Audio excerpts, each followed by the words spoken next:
লিস্টটা কেন বড় করতে হয় সেটাও একটু বলে রাখি। দেখবেন আপনাকে কিন্তু অনেকেই হ্যাঁ বা না বলতেই পারে, কারণ প্রত্যেক কটা জিনিস যে প্রত্যেকে করবে এরকম কোনো বিষয় নেই।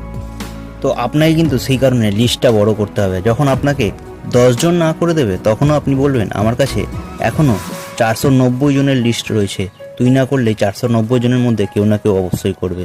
আমার খালি কাজ এই 490 কেন 500 জনকে শুধু প্ল্যান শোটা করার। এবার আপনার কাছে আসতেই পারে যে আমি 500 জনের লিস্ট বিল্ডিংটা করবো কী করে, সেটাই নিয়ে আজকের ভিডিওতে আপনাদের সাথে ডিসকাস করব। তো দেখুন, লিস্ট বিল্ডিং বড় করার একটা সিম্পল থিওরি রয়েছে। সেই থিওরিটা হলো ফ্রেন্ডস থিওরি, FRIENDS।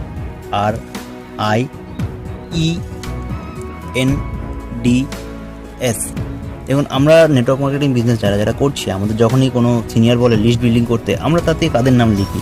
আমাদের